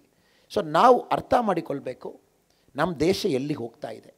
ರಾಹುಲ್ ಗಾಂಧಿ ಅವರು ಸಾಧಾರಣ ಮಾತು ಹೇಳಿಲ್ಲ ಸರ್. ಮ್ಯಾನಿಫೆಸ್ಟೋ ರಿಲೀಸ್ ಮಾಡಿದ ಮೇಲೆ ರಾಹುಲ್ ಗಾಂಧಿ ಎಕ್ಸಾಕ್ಟ್ಲಿ ಏನು ಹೇಳಿದ್ದಾರೆ ನಾನು ನಿಮಗೆ ಹೇಳ್ತೀನಿ ಸರ್. ರಾಹುಲ್ ಗಾಂಧಿ ಎಕ್ಸಾಕ್ಟ್ ಶಬ್ದ ಏನು ಯೂಸ್ ಮಾಡಿದರು, ನಾವು ಪವರ್ಗೆ ಬಂದ ತಕ್ಷಣ ಫಿನಾನ್ಷಿಯಲ್ ಇನ್ಸ್ಟಿಟ್ಯೂಷನಲ್ ಸರ್ವೆ ಮಾಡ್ತೀವಿ. ಆ ಫಿನಾನ್ಷಿಯಲ್ ಸರ್ವೇದಲ್ಲಿ ಈ ಹಿಂದೂಸ್ತಾನದಲ್ಲಿ ಇರುವ ಆಸ್ತಿ ಯಾವ ಕಮ್ಯುನಿಟಿ ಕೈನಲ್ಲಿದೆ, ಎಷ್ಟು ಇದೆ, ಯಾವ ವರ್ಗ ಆ ಪ್ರಾಪರ್ಟಿ ಇಟ್ಕೊಂಡಿದ್ದಾರೆ, ಆಮೇಲೆ ನಾವು ಡಿವೈಡ್ ಮಾಡ್ತೀವಿ. ಯಾವ ಥರ ಒಂದು ಮಾತು ಹೇಳಿದರು, ದೂದ್ ಕಾ ದೂದ್ ಪಾನಿ ಕಾ ಪಾನಿ ಒಂದು ಮಾತು ಹೇಳಿದರು. ಇದು ಏನದು? ನಿನ್ನೆ ಪ್ರಿಯಾಂಕಾ ಗಾಂಧಿ ವದ್ರಾ ಅವರು ಹೇಳ್ತಾ ಇದ್ದಾರೆ, ನನ್ನ ತಂಬ ಎಲ್ಲ ಕಡೆಯಲ್ಲಿ ಹೋಗಿ ಹೇಳ್ತಾ ಇದ್ದಾರೆ, ಯಾರಲ್ಲಿ ದುಡ್ಡು ಜಾಸ್ತಿ ಇದೆ, ಯಾವ ವರ್ಗದಲ್ಲಿ ದುಡ್ಡು ಜಾಸ್ತಿ ಇದೆ, ಯಾವ ಕಮ್ಯುನಿಟಿಯಲ್ಲಿ ಜಾಸ್ತಿ ಇದೆ, ನಾವು ಸರ್ವೆ ಮಾಡಿ ನಾವು ಡಿಸೈಡ್ ಮಾಡ್ತೀವಿ. ನಾವು ಅರ್ಥ ಮಾಡಿಕೊಳ್ಬೇಕು, ಇಷ್ಟು ವರ್ಷ ನಾವು ಈ ದೇಶ ಕಟ್ಟಿ 2024 ಇವತ್ತಲ್ಲಿ ಕೂತಿದ್ದೀವಿನ ನಾವೆಲ್ಲರೂ ಕೂಡ ಹಾರ್ಡ್ ವರ್ಕ್ ಮಾಡಿ ನಮ್ಮ ಆಸ್ತಿ ಮಾಡಿದ್ದೀವಿ. ಸೊ ಬಡವರಿಗೆ ಯಾರಿಗೆ ಇಲ್ಲ, ಸರ್ಕಾರ ಇದೆ, ನಾವಿದೆ, ಅವ್ರ ಜೊತೆಗೆ ನಾವಿದ್ದೀವಿ, ನಮ್ಮ ಜೊತೆಗೆ ಕೆಲವರು ಇದ್ದಾರೆ. ಫಸ್ಟ್ ಟೈಮ್ ಒಂದು ಪಕ್ಷ ಅರ್ಬನ್ ನಕ್ಸಲ್ ಥರ ಒಂದು ನ್ಯಾಷನಲ್ ಪಾರ್ಟಿ 1885ದಲ್ಲಿ ಶುರುವಾಗಿದ್ದ ಒಂದು ಇಂಡಿಯನ್ ನ್ಯಾಷನಲ್ ಕಾಂಗ್ರೆಸ್ ಪಕ್ಷ ಮಲ್ಟಿಪಲ್ ಟೈಮ್ ಈ ದೇಶದಲ್ಲಿ ಪ್ರಧಾನಮಂತ್ರಿಯಾಗಿ ಕೆಲಸ ಮಾಡಿರೋ ಒಂದು ಪಕ್ಷ. ಅರ್ಬನ್ ನಕ್ಸಲ್ ಯಾವ ಥರ ಮಾತಾಡ್ತಾರೋ ಅದೇ ಥರ ರಾಹುಲ್ ಗಾಂಧಿ ಅವರ ಭಾಷಣ ಇದೆ. ಅವರು ಸಪೋರ್ಟ್ ಮಾಡಿ ಪ್ರಿಯಾಂಕಾ ಗಾಂಧಿ ವಾದ್ರಾ ಭಾಷಣ ಇದೆ. ಇದಕ್ಕೆ ಪ್ರಧಾನಮಂತ್ರಿಯವರು ರಾಜಸ್ಥಾನದಲ್ಲಿ ಹೇಳಿದರು, ನೀವು ಒಂದು ಕನಸಿದೆ ನಿಮಗೂ, ಈ ಎಲೆಕ್ಷನ್ನಲ್ಲಿ ನಾವು ಗೆದ್ದುಬಿಡ್ತೀವಿ, ಪವರ್ಗೆ ಬರ್ತೀವಿ, ಫಿನಾನ್ಷಿಯಲ್ ಸರ್ವೆ ಮಾಡ್ತೀವಿ, ನಾವೆಲ್ಲರೂ ಕೂಡ ನಮ್ಮ ಅಸೆಟ್ ಡಿಕ್ಲೇರ್ ಮಾಡಬೇಕು. ಮನೆಯಲ್ಲಿ ಎಷ್ಟು ಗೋಲ್ಡ್ ಇದೆ, ಮನೆಯಲ್ಲಿ ಎಷ್ಟು ಪ್ರಾಪರ್ಟಿ ಇದೆ, ನಮಗೆ ಯಾರು ಕೊಟ್ಟಿದ್ದು, ಅಜ್ಜ ಕೊಟ್ಟಿದ್ದ, ಮುದ್ದಜ್ಜ ಕೊಟ್ಟಿದ್ದ, ಅಲ್ಲದೆ ನಾವೆಷ್ಟು ಹಾರ್ಡ್ ವರ್ಕ್ ಮಾಡಿದ್ದೀವಿ, ಆಮೇಲೆ ಇವರು ಡಿಸೈಡ್ ಮಾಡ್ತಾರೆ ನಮ್ಮ ಆಸ್ತಿ ಏನು ಮಾಡಬೇಕು. ಇಷ್ಟು ಡೇಂಜರಸ್ ಟ್ರೆಂಡ್ನಲ್ಲಿ ಈ ಪಾಲಿಟಿಕ್ಸ್ ಇದೆ. ಸೊ ಇಂಡಿಯಾ ಅಲಯನ್ಸ್ ನೀವು ಯಾರು ಸಾಧಾರಣವಾಗಿ ನಾವು ಥಿಂಕ್ ಮಾಡಬಾರದು ಸರ್. ರಾಹುಲ್ ಗಾಂಧಿ ಭಾರತ್ ಜೋಡೋ ಯಾತ್ರೆ ಇದೆ, ಅವ್ರ ಜೊತೆಗೆ ನಡ್ಕೊಂಡು ಹೋಗಿರು, ಯಾರು ನೀವು ಅರ್ಥ ಮಾಡಿಕೊಳ್ಬೇಕು. ಅವ್ರ ಜೊತೆಗೆ ಯಾರೆಲ್ಲ ನಡ್ಕೊಂಡು ಹೋಗಿರು, ಕನ್ಯಾಕುಮಾರಿಯಲ್ಲಿ ಶುರು ಮಾಡಿದರು. ಕನ್ಯಾಕುಮಾರಿಯಲ್ಲಿ ಒಂದು ಕಾಂಟ್ರವರ್ಷಿಯಲ್ ಪಾಸ್ಟರ್ ರಾಹುಲ್ ಗಾಂಧಿ ಜೊತೆಗೆ ಮಾತಾಡ್ತಾರೆ, ನಮ್ಮ ದೇವರು ನಿಮ್ಮ ಶಕ್ತಿ ಥರ ಇಲ್ಲ, ನಿಮ್ಮ ಶಕ್ತಿ ಫ್ರಾಡು ಅಣ್ಣ, ನಮ್ಮ ದೇವರು ನಿಜ. ಇದು ಭಾರತ್ ಜೋಡೋ ಯಾತ್ರಾ ಡೇ 1 ಕನ್ಯಾಕುಮಾರಿಯಲ್ಲಿ ಬೆಳಗ್ಗೆ ಬ್ರೇಕ್ಫಾಸ್ಟ್ ಮೀಟಿಂಗ್ನಲ್ಲಿ ಆ ಜಾರ್ಜ್ ಪೊನ್ನಯ್ಯ ಪಾಸ್ಟರ್ ಜೊತೆ ಕೂತ್ಕೊಂಡು ರಾಹುಲ್ ಗಾಂಧಿಗೆ ಅವರು ಕ್ಲಾಸ್ ತಗೊಳ್ತಾ ಇದ್ದಾರೆ, ಶಕ್ತಿನ ಫ್ರಾಡ್. ಅಲ್ಲಿ ಶುರು ಮಾಡಿ 3 ತಿಂಗಳಾದ ಮೇಲೆ ಉದಯನಿಧಿ ಸ್ಟಾಲಿನ್ ಹೇಳ್ತಾರೆ, ಈ ಸನಾತನ ಧರ್ಮ ನಾವು ಎರಾಡಿಕೇಟ್ ಮಾಡಿಯೇ ಮಾಡ್ತೀವಿ. ಸೊ ಇವರೊಂದು ದೊಡ್ಡ ಪ್ಲ್ಯಾನ್ ಇಟ್ಕೊಂಡು ಇವರೆಲ್ಲ ಸೇರಿದ್ದಾರೆ ಸರ್. ಸುಮ್ಮನೆ ಎಲ್ಲ ಬಂದವರು ಡಿನಾಸ್ಟು ಅದೊಂದು ಕಾರಣ ಇದೆ ನಾಕೊಂಡು ಇವರು ಸೇರಿದ ಎಲ್ಲ ಕೂಡ ಈ ದೇಶ ಕಂಪ್ಲೀಟ್ಲಿ ಡಿವೈಡ್ ಮಾಡಬೇಕು. ಈ ಸಿವಿಲೈಸೇಷನ್ ಏನಿದೆ ಇದು ಮಟ್ಟ ಹಾಕಬೇಕು. ಇವರ ಸನಾತನ ಧರ್ಮ ನಮ್ಮ ಕಾನ್ಸೆಪ್ಟ್ ಏನಿದೆ ಅದೆಲ್ಲ ಕೂಡ ರಿವರ್ಸ್ ಮಾಡಬೇಕು. ಇಲ್ಲಿರುವ ಒಂದೊಂದು ಲೀಡರ್ ಕೂಡ ಇದೇ ಥರ ಕೂತಿದ್ದಾರೆ. ಇನ್ನೊಂದು ಕಡೆ ನಮ್ಮ ಪ್ರಧಾನಮಂತ್ರಿ ನರೇಂದ್ರ ಮೋದಿ ಅವರು ಇವತ್ತು 2014ನಲ್ಲಿ ನರೇಂದ್ರ ಮೋದಿ ಅವರು ಇಂಡಿಯನ್ ಲೀಡರ್. ಅಣ್ಣ 2024ನಲ್ಲಿ is a leader of the world. ಇಡೀ ಪ್ರಪಂಚಕ್ಕೆ ಈಸ್ ಅ ಲೀಡರ್. 10 ವರ್ಷದಲ್ಲಿ ಪ್ರಧಾನಮಂತ್ರಿ ಅವರು ಇವತ್ತು ಇಡೀ ಪ್ರಪಂಚದಲ್ಲಿ ಎಲ್ಲರೂ ಕೂಡ ಒಂದು ಸೊಲ್ಯೂಷನ್ ನೋಡುವಾಗ ನರೇಂದ್ರ ಮೋದಿ ಜೊತೆಗೆ ನೋಡ್ತಾರೆ. ಎಲ್ಲಿ ರಷ್ಯಾ ಉಕ್ರೇನ್ ವಾರ್, ಪ್ರಧಾನಮಂತ್ರಿ ಸಮಾಧಾನ ಮಾಡಬಹುದಾ? ನೆಕ್ಸ್ಟ್ ಇಸ್ರೇಲಕ್ಕೂ ಇರಾನಕ್ಕೂ ಜಗಳ ಆಗಲಿಕ್ಕೆ ಸಾಧ್ಯತೆ ಇದೆ. ನೆಕ್ಸ್ಟ್ 3-4 ಮಂತ್ಸ್ನಲ್ಲಿ ಪ್ರಧಾನಮಂತ್ರಿ ನರೇಂದ್ರ ಮೋದಿಜಿ ಅದು ಮಾಡ್ತಾರಾ? ಇವತ್ತು ಎಲ್ಲ ಕಡೆ ಕ್ಯಾಂಪೇನ್ ನೋಡಿ ಸರ್. ನೀವು ಬೆಂಗಳೂರು ಅರ್ಬನ್ ಏರಿಯಾದಲ್ಲಿ ನೋಡಿ, ಇಡೀ ಪ್ರಪಂಚದಲ್ಲಿ ಇರುವ ಎಲ್ಲ ನ್ಯೂಸ್ ಔಟ್ಲೆಟ್ಟು ಬ್ಯಾಂಗ್ಳೂರು ಚೆನ್ನೈದಲ್ಲಿ ಕೂತಿದ್ದಾರೆ. New York Times, Sunday Guardian, Straits Times, Sydney Morning Herald. ನನಗೆ ಭಾಳ ಆಶ್ಚರ್ಯ, ಯಾಕೆ ಇಷ್ಟು ಜನ ಬಂದು ಕೂತಿದ್ದೀರಾ? ಎಲ್ಲರೂ ಒಂದು ಫಾರಿನ್ ಕರೆಸ್ಪಾಂಡೆಂಟ್ಸ್ ಏನು ಹೇಳ್ತಾರೆ, ಇಲ್ಲೆಲ್ಲ sir world approval rating Narendra ಮೋದಿಜಿಗೆ 76% ಇದೆ, ಇಂಡಿಯನ್ ಅಪ್ರೂವಲ್ ರೇಟಿಂಗ್ ಎಷ್ಟಿದೆ ನೋಡಲಿಕ್ಕೋಸ್ಕರ ಬಂದಿದ್ದೀವಿ. ಅದಕ್ಕೆ ನಾವೆಲ್ಲರೂ ಕೂಡ ಭಾಳ ಹುಷಾರಾಗಿರಬೇಕು. ಒಂದು ಕಡೆ ಎಲ್ಲ ಕಡೆಯಲ್ಲಿ ಕೂಡ ನೋಡ್ತಾ ಇದ್ದಿಲ್ಲ, ಮೋದಿಜಿ ಬಂದ್ಬಿಡ್ತಾರೆ, ಏನು ತೊಂದರೆವಿಲ್ಲ ಸರ್, ಬರ್ತಾರೆ, ಅದರಲ್ಲಿ ಯಾವುದೇ ಒಂದು ತೊಂದರೆವಿಲ್ಲ ಸರ್. ಬಟ್ ನಾವು ನಮ್ಮ ಕರ್ತವ್ಯ ಮಾಡ್ತಾ ಇದ್ದೀವಿಯಾ? ಇದೇ ನಮ್ಮ ಮುಂಚೆ ಇರುವ ಪ್ರಶ್ನೆ. ಮೋದಿಜಿಯವರು ಬರ್ತಾರೆ, ಬಟ್ ನಾವು ನಮ್ಮ ಕರ್ತವ್ಯ ಮಾಡ್ತೀವಿಯಾ? ನಾವೆಲ್ಲರೂ ಹೋಗಿ ಓಟ್ ಹಾಕ್ತೀವಿಯಾ? ನಾವೆಲ್ಲರೂ ಒಟ್ಟು ಸೇರ್ತಾ ಇದ್ದೀವಿಯಾ? ಈ ಬಿಸಿಲದಲ್ಲಿ ಕೂಡ ನಾವೆಲ್ಲರೂ ಹೋಗಿ ನಮ್ಮ ರಿಲೇಷನ್ಶಿಪ್ ಇರ್ಬೋದು, ಯಾರು ಇರ್ಬೋದು, ನಮ್ಮ ಮಿತ್ರರು ಇರ್ಬೋದು, ಎಲ್ಲರೂ ಕರ್ಕೊಂಡೋಗಿ BJPಗೆ ಓಟ್ ಹಾಕೋಣ, ಭಾರತ ಉಳಿಸೋಣ, ಸನಾತನ ಧರ್ಮ ಉಳಿಸೋಣ. ಈ ಥರ ಒಂದು ಪ್ಲ್ಯಾನ್ ಮಾಡಿಕೊಂಡು ಇವರೆಲ್ಲ ಹೊರಟಿದ್ದಾರೆ. ಭಾರತ್ ಜೋಡೋ ಯಾತ್ರಾದಲ್ಲಿ ಯಾರೆಲ್ಲ ರಾಹುಲ್ ಗಾಂಧಿ ಜೊತೆಗೆ ನಡ್ಕೊಂಡು ಬಂದಿದ್ದಾರೋ ಅವರೆಲ್ಲ ರಾಹುಲ್ ಗಾಂಧಿ ಅವರ advisers, economic advisers, strategic advisers, external affairs advisers, ಅವರೆಲ್ಲ ಅಡ್ವೈಸರ್ ಹೇಳ್ಕೊಂಡು ಇಲ್ಲಿ ಹೊರಟು ಬಂದಿದ್ದಾರೆ. ಇವತ್ತು ಇದೆಲ್ಲ ದಾಟಿ ರಾಹುಲ್ ಗಾಂಧಿ ಅವರು ಇನ್ನೊಂದು ಸ್ಟೆಪ್ ಹೋಗಿದ್ದಾರೆ. ಬೆಂಗಳೂರಲ್ಲಿ ಎಲ್ಲ ಕಡೆಯಲ್ಲಿ ಕೂಡ ಇಂದ ವಾರಂಟಿ ಕಾರ್ಡ್ನೊಂದು ಕೊಟ್ಟಿದ್ದರು. ನೀವು ನನಗೆ ವೋಟರ್ ID ಕೊಟ್ಬಿಡಿ, ನಿಮ್ಮ ಆಧಾರ್ ಕಾರ್ಡ್ ಕೊಟ್ಬಿಡಿ, ಮನೆಗೆ ಬಂದು ಕಾಂಗ್ರೆಸ್ ಅವರು ಕಲೆಕ್ಟ್ ಮಾಡ್ತಾರೆ. ಜೂನ್ 4ನೇ ತಾರೀಕು ನೀವು ಕಾಂಗ್ರೆಸ್ ಪಕ್ಷದ ಆಫೀಸಿಗೆ ಬಂದುಬಿಡಿ, ನಿಮಗೆ 1 ಲಕ್ಷ ರೂಪಾಯಿ ಬಾಂಡ್ ಕೊಟ್ಬಿಡ್ತೀವಿ, ಬಾಂಡ್ ಕಲೆಕ್ಟ್ ಮಾಡಿ. ಈ ಥರ ಪ್ರಚಾರ ಎಲ್ಲ ಕಡೆ ಕರ್ನಾಟಕದಲ್ಲಿ ನಾನು ನೋಡ್ತಾ ಇದ್ದೀನಿ. ಸೊ ಒಂದು ವಿಷಯ ನಾವು ಅರ್ಥ ಮಾಡಿಕೊಳ್ಬೇಕು ಸರ್, ಇವತ್ತು ಎಷ್ಟು ಸುಳ್ಳು ಹೇಳಲಿಕ್ಕೆ ಹೊರಟಿದ್ದಾರೆ. ನಾವು 1 ಲಕ್ಷ ರೂಪಾಯಿ ಬಡವರು ಕೊಡ್ತೀವಿ, ಸರಿ, ಎಷ್ಟು ಬಡವರಿದ್ದಾರೆ ಅದು ಕಾಂಗ್ರೆಸ್ ಪಕ್ಷ ಫಸ್ಟ್ ಹೇಳಬೇಕು. 10 ಕೋಟಿ, 20 ಕೋಟಿ, 30 ಕೋಟಿ, 32 ಕೋಟಿ, 142 ಕೋಟಿ ಜನ ಇದ್ದೀವಿ. ಸೊ ಇವರ ಡೆಫಿನೇಷನ್ ಆಫ್ ಬಡವರು ಏನು? ಸೊ ಇವರ ಮಿನಿಮಮ್ ಡೆಫಿನೇಷನ್ ಇಲ್ಲ, 20 ಕೋಟಿ ಜನ ಬಡವರಿದ್ದಾರೆ, 20 ಕೋಟಿ ಜನಕ್ಕೆ ನಾವು 1 ಲಕ್ಷ ರೂಪಾಯಿ ಕೊಡ್ತೀವಿ. ಬಜೆಟ್ ಅಷ್ಟೇ ಇದೆ ಸರ್, ಬಜೆಟ್ ಅಷ್ಟು ಕೂಡ ಇಲ್ಲ. ಟೋಟಲ್ ಬಜೆಟ್ 40 ಲಕ್ಷ ಕೋಟಿ ರೂಪಾಯಿ, ಅದಕ್ಕೆ ದುಡ್ಡಿಲ್ಲ. ಸೊ ಬಾಯಿಗೆ ಏನು ಬರುತ್ತದೆ, ಡೆಸ್ಪರೇಷನ್ನಲ್ಲಿ ಬಾಯಿಗೆ ಏನು ಬರುತ್ತದೆ ಮಾತಾಡ್ತಾ ಇದ್ದಾರೆ. ನಾವು ನಿಮಗೆ ಕೊಡ್ತೀವಿ, ವಾರಂಟಿ ಕಾರ್ಡ್ ಕೊಡ್ತೀವಿ, ನಮ್ಮ ಕೈನಲ್ಲಿ Aadhaar card, voter ID card ಕೊಟ್ಬಿಡಿ, ಜೂನ್ 4ನೇ ತಾರೀಕು ಬಂದು ನೀವು ಕಲೆಕ್ಟ್ ಮಾಡಿಕೊಂಡು ಹೋಗಿ. ಸೊ ಜನ ಎಷ್ಟು ಹುಷಾರಿದ್ದಾರಣ್ಣ, ಜನ ಎಲ್ಲರೂ ಗೊತ್ತು ಸರ್. ಮೋಡಿಯವರು ಬಂದೇ ಬರ್ತಾರೆ, ಅದರಲ್ಲಿ ಯಾವುದೇ ನಮಗೊಂದು ಡೌಟ್ ಇಲ್ಲ. ಮೋಡಿಯವರು ಇನ್ಕ್ರೀಸ್ಡ್ ಮೆಜಾರಿಟಿ 400 MP ಬಂದೇ ಬರ್ತಾರೆ, ಅದರಲ್ಲಿ ಕೂಡ ನಮಗೆ ಡೌಟ್ ಇಲ್ಲ. ಬಟ್ ಜನಕ್ಕೆ ಏನು ಡೌಟ್ ಇದೆ, ಒಂದು ಮನುಷ್ಯ ಒಂದು ಪಕ್ಷಕ್ಕೂ ಗೆಲ್ಲೇಬೇಕು ಅನ್ನೋದು ಆಸೆ ಇದೆ ಅಲ್ವಾ ಸರ್? ನಾನು ಏನು ಮಾಡಿ ನಾಳೆ ಗೆಲ್ತೀನಿ ಆಸೆ ಇದೆ ಅಲ್ವಾ? ಅದೇ ಇವತ್ತು ಕಾಂಗ್ರೆಸ್ ಪಕ್ಷ ಆ್ಯಂಟಿ ನ್ಯಾಷನಲ್ ಪಕ್ಷವಾಗಿ ಚೇಂಜ್ ಆಯಿತು. ಲಾಸ್ಟ್ 1 ವರ್ಷದಲ್ಲಿ 1885 ಹೋರಾಟಕ್ಕೋಸ್ಕರ ಒಂದು ಪಕ್ಷ ಇತ್ತು. ಇವತ್ತು ಗೆಲ್ಲೇಬೇಕು, ಕಣ್ಣು ಮುಚ್ಚಿಕೊಂಡು ಏನೋ ಮಾಡಿ ಗೆಲ್ಲಬೇಕು, ಏನು ಬೇಕು ನಾಳೆ ನಾನು ಮಾತಾಡಿ ಗೆಲ್ಲಬೇಕು, ನಾನು ಏನು ಬೇಕು ನಾಳೆ ಮಾತಾಡ್ತೇನೆ, ನನಗೆ ಅಕೌಂಟಬಿಲಿಟಿ ಇಲ್ಲ ಅನ್ನೊಂದು ಝೋನ್ನಲ್ಲಿ ರಾಹುಲ್ ಗಾಂಧಿ ಹೋಗಿದ್ದಾರೆ. ಇಡೀ ಕಾಂಗ್ರೆಸ್ ಪಕ್ಷ ಝೋನ್ನಲ್ಲಿ ಇದೆ, DMK ತಮಿಳುನಾಡಿನಲ್ಲಿ ಇದೇ ಝೋನ್ನಲ್ಲಿ ಇದೆ. ತಾವು ಒಂದು ನಿಮಿಷ ಯೋಚನೆ ಮಾಡಿ ಸರ್, 2024 ಜೂನ್ 4 ಒಂದು ಸಾರಿ ಯೋಚನೆ ಮಾಡೋಣ. ಇಂಡಿ ಅಲಯನ್ಸ್ ನಾವು ಒಂದು ಸಾರಿ ಯೋಚನೆ ಮಾಡೋಣ. DMK ಒಂದು 20 ಬರ್ತಾರೆ, ಮಮತಾ ಬ್ಯಾನರ್ಜಿ ಒಂದು 25 ಬರ್ತಾರೆ, ಅರವಿಂದ್ ಕೇಜ್ರಿವಾಲ್ ಒಂದು 6 ಬರ್ತಾರೆ. ಈ ಥರ ನಂಬರ್ಸ್ ನಾವು ಆ್ಯಡ್ ಮಾಡಿಕೊಳ್ಳಿ ಸರ್. ಇವರೆಲ್ಲರೂ ಬಂದು ಒಂದು ಟೇಬಲ್ದಲ್ಲಿ ಕೂರುವಾಗ ಇವರು ಪ್ರೈಮ್ ಮಿನಿಸ್ಟರ್ ಯಾರನ್ನು ಸೆಲೆಕ್ಟ್ ಮಾಡಲಿಕ್ಕೆ ಮಿನಿಮಮ್ 5 ವರ್ಷ ಅವ್ರಿಗೆ ಬೇಕು, ಮಿನಿಮಮ್ 5 ವರ್ಷ ಬೇಕು. ಅದರೊಳಗೆ ಎಲೆಕ್ಷನ್ ಆಗಿ 2029 ನೆಕ್ಸ್ಟ್ ಎಲೆಕ್ಷನ್ ಒಂದು ಕೋಟಾ ಶ್ರೀನಿವಾಸ್ ಪೂಜಾರಿ ಅವರು ಮತ್ತೊಮ್ಮೆ ನಮ್ಮ ಮುಂಚೆ ನಿಲ್ತಾ ಇರ್ತಾರೆ. ಇಲ್ಲ ನಮ್ಗೆ ಇನ್ನೊಂದು ಸಾರಿ ನೀವು ವೋಟ್ ಮಾಡಿ, ನಾನು ಇನ್ನೂ ಸ್ವಲ್ಪ ಕೆಲಸ ಬಾಕಿ ಇದೆ ಅದು ನಾನು ಮಾಡಿ ತೋರಿಸ್ತೀನಿ. ಯಾಕೆ ನಾವು ಸಾಹೇಬರು ಸುಮ್ಮನೆ ಇರಲ್ಲ, ಎಲ್ಲ ಕೆಲಸ ಮಾಡಿ ಇನ್ನೂ ಸ್ವಲ್ಪ ಬಾಕಿ ಇದೆ ಇನ್ನೊಂದು ಸಾರಿ ನಾವು ಅವ್ರಿಗೆ ಬೆಂಬಲ ಕೊಡಬೇಕಾಗ್ತದೆ. ಸೊ ಇವರಲ್ಲಿ ಪ್ರೈಮ್ ಮಿನಿಸ್ಟರ್ ಕ್ಯಾಂಡಿಡೇಟ್ ಸೆಲೆಕ್ಷನ್ ಆಗಲ್ಲ. ಸೆಕೆಂಡು, ಆ ಥರ ಒಂದು ಪ್ರೈಮ್ ಮಿನಿಸ್ಟರ್ ಬರ್ತಾರನ್ನ ಒಂದು ಡೆಸಿಷನ್ ಆ ಪ್ರೈಮ್ ಮಿನಿಸ್ಟರ್ ಮಾಡ್ಲಿಕ್ಕೆ ಆಗ್ತದ? ಮನಮೋಹನ್ ಸಿಂಗ್ ಅವರು ಒಂದು ಡೆಸಿಷನ್ ಮಾಡ್ಲಿಕ್ಕಾಗಿತ್ತಾ? ಇಲ್ಲ. ಒಂದು ಡೆಸಿಷನ್ ಮಾಡುವಾಗ DMK ಅಪೋಸ್ ಮಾಡ್ತಾರೆ, ನನ್ನಲ್ಲಿ 20 MP ಇದ್ದಾರೆ, ನಾನು ಯಾಕೆ ನಿಮಗೆ ಸಪೋರ್ಟ್ ಮಾಡಬೇಕು. ಇನ್ನೊಂದು ಕಡೆ ಲಲ್ಲೂ ಪ್ರಸಾದ್ ಯಾದವ್ ಅಪೋಸ್ ಮಾಡ್ತಾರೆ, ನಾನು ಯಾಕೆ ಸಪೋರ್ಟ್ ಮಾಡಬೇಕು. ಇನ್ನೊಬ್ಬರು ಅಪೋಸ್ ಮಾಡ್ತಾರೆ, ನಾನು ಯಾಕೆ ಸಪೋರ್ಟ್ ಮಾಡಬೇಕು. ಈ ದೇಶ ಏನಾಗ್ತದೆ ಸರ್? ಇಷ್ಟು ವರ್ಷ ಆದ ಮೇಲೆ ಫಸ್ಟ್ ಟೈಮ್ ನಾವು ನೋಡ್ತಾ ಇದ್ದೀವಿ, ಒಂದು ಮಜಬೂತ್ ಇರುವ ಸ್ಟ್ರೆಂತ್ ಇರುವ ಒಂದು ಮನುಷ್ಯ ಆ ಚೇರ್ನಲ್ಲಿ ಕೂರಿಸಿರುವಾಗ ಆ ಚೇರಕ್ಕೆ ಏನು ಮರ್ಯಾದೆ ಇದೆ ನಾವು ನೋಡಿದ್ವಿ. 10 ವರ್ಷದಲ್ಲಿ ಪ್ರಧಾನಮಂತ್ರಿ ಒಂದು ಭಾಳ ಸ್ಟ್ರಾಂಗ್ ಇರುವ ಒಂದು ಮನುಷ್ಯ, ಅದೇ ಪ್ರಧಾನಮಂತ್ರಿ ಚೇರ್ನಲ್ಲಿ ಎಷ್ಟು ಜನ ಕೂತಿದ್ರು? 1952 ಪಂಡಿತ್ ಜವಾಹರ್ಲಾಲ್ ನೆಹರು ಶುರು ಮಾಡಿ ಎಷ್ಟು ಜನ ಅದೇ ಚೇರ್ನಲ್ಲಿ ಅದೇ ಆಫೀಸ್ನಲ್ಲಿ ಕೂತಿದ್ರು.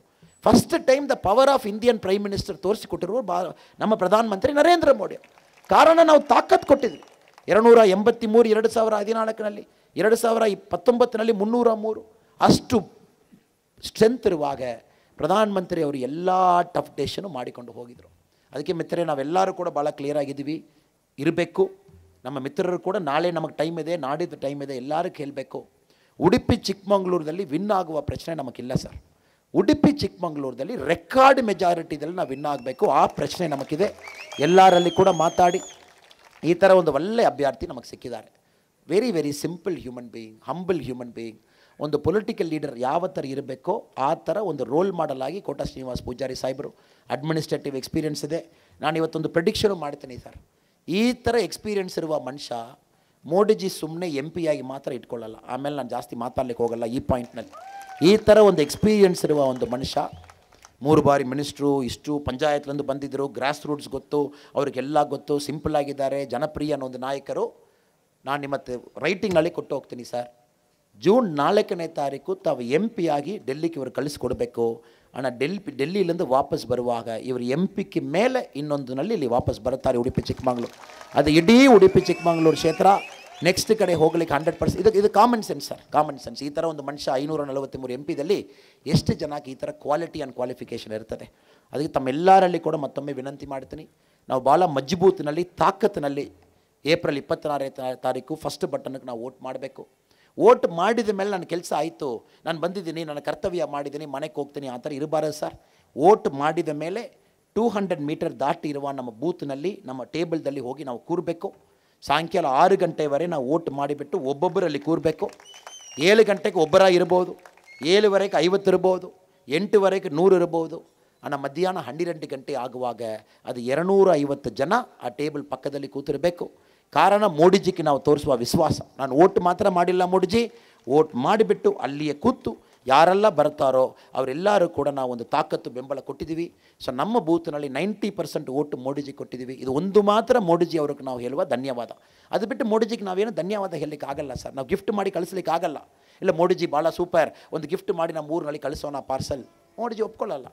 ಇಲ್ಲ ಮೋಡಿಜಿ ಬಗ್ಗೆ ನಾವು ಒಂದು ಸ್ಟೇಜ್ ಮಾಡಿ ಮೋಡಿಜಿ ಸೂಪರ್ನ ಹೇಳೋಣ, ಅದು ಮೋಡಿಜಿ ಇಷ್ಟಪಡಲ್ಲ. ಇಲ್ಲ ಮೋಡಿಜಿಗೆ ನಾವು ಏನು ಗಿಫ್ಟ್ ಕೊಡುವುದು, ಮೋಡಿಜಿಗೆ ನಾವು ಟೆಂಪಲ್ಗೆ ಹೋಗಿ ಪ್ರಾರ್ಥನೆ ಮಾಡೋಣ, ಅದು ಮೋಡಿಜಿ ಪರ್ಮಿಷನ್ ಕೊಡ್ತಾ ಇಲ್ಲ, ಟೆಂಪಲ್ ಹೋಗಿ ಯಾರು ಪ್ರಾರ್ಥನೆ ಮಾಡಬೇಡ ಅಂತ ಹೇಳ್ತಾರೆ, ಬರ್ತ್ಡೇ ದಿವಸ ಕೂಡ ಯಾರು ಟೆಂಪಲ್ಗೆ ಹೋಗಬೇಡ ಅಂತ ಹೇಳ್ತಾರೆ. ಇಲ್ಲ ಮೋಡಿಜಿ ಬಗ್ಗೆ ನಾವು ಬೇರೆದೋ ಮಾಡೋಣ, ಏನು ಮೋಡಿಜಿ ಒಪ್ಕೊಳ್ಳಲ್ಲ ಸರ್. ನಾವು ಮೋಡಿಜಿಯವರಿಗೂ ನಾವು ಒಂದು ಧನ್ಯವಾದ, 10 ವರ್ಷ ನಮಗೋಸ್ಕರ ಕೆಲಸ ಮಾಡಿದ ಮನುಷ್ಯಕ್ಕೆ ಒಂದು ಧನ್ಯವಾದ ಹೇಳಬೇಕಣ್ಣ. ನಮ್ಮ ಬೂತ್ನಲ್ಲಿ 90% ವೋಟ್ ಅವರು ಕೊಡಬೇಕು, ಅದೇ ನಾವು ಮಾಡುವ ಧನ್ಯವಾದ ಮಾತ್ರ. ಇಲ್ಲಿರುವ ಎಲ್ಲ ಜನರು ಕೂಡ ವೇದಿಕೆ ಮೇಲಿರುವ ಎಲ್ಲ ದೊಡ್ಡ ಲೀಡರ್ಸ್ ಕೂಡ ಭಾಳ ಚೆನ್ನಾಗಿ ಮಾತಾಡಿದರು. ಇವತ್ತು ಕರ್ನಾಟಕ ಪರಿಸ್ಥಿತಿ ಏನು ನಿಮ್ಮೆಲ್ಲರಿಗೂ ಗೊತ್ತು ಸರ್. ನಿನ್ನೆ ಬೆಂಗಳೂರಲ್ಲಿ ಕ್ಯಾಂಪೇನ್ ಮಾಡುವಾಗ ನನಗೆ ಗೊತ್ತಿಲ್ಲ ಸರ್, ನಾನು ಕರ್ನಾಟಕ ಬಂದು ತುಂಬ ದಿವಸ ಆಯಿತು, ನಾನು ತಮಿಳ್ನಾಡು ಪಾಲಿಟಿಕ್ಸೇ ನಮಗೆ ಸರಿಯಾಗಿತ್ತು. ಎಲ್ಲ ಚೊಂಬು ತಗೊಂಡು ನಾಳೆ ಕಾಂಗ್ರೆಸ್ ಎಲ್ಲ ಚೊಂಬು ತಗೊಂಡು ಅಲ್ಲಿ ಎಲ್ಲ ಹೋರಾಟ ಮಾಡಿದರು. ನಾನು ಮಾತಾಡುವಾಗ ನಾನು ಅಧ್ಯಕ್ಷರಿಗೆ ಹೇಳಿದ್ದೀನಿ, ಅಧ್ಯಕ್ಷರೇ ಸತ್ಯವಾಗಿ ನನಗೆ ಆ್ಯಕ್ಚುಲಾಗಿ ಗೊತ್ತಿಲ್ಲ, ಅಧ್ಯಕ್ಷರಿಗೆ ಹೇಳಿದ್ದೀನಿ, ಅಧ್ಯಕ್ಷರೇ ನಾವು ಇಷ್ಟು ಜನಕ್ಕೆ ಟಾಯ್ಲೆಟ್ ಕಟ್ಟಿ ಕೊಟ್ಟಿದ್ದೀವಿ, 11 ಕೋಟಿ ಟಾಯ್ಲೆಟ್ ಕಟ್ಟಿ ಕೊಟ್ಟಿದ್ದೀವಿ, ಯಾಕೆ ಇಲ್ಲಿ ಕೆಲವು ಜನ ಕಾಂಗ್ರೆಸ್ ಶಾಲೆ ಹಾಕ್ಕೊಂಡು ಸೊಂಬು ತಗೊಂಡು ತಿರುಗಾಡ್ತಾ ಇದ್ದಾರೆ, ಟಾಯ್ಲೆಟ್ ಕಡಿಮೆ ಇದೆ.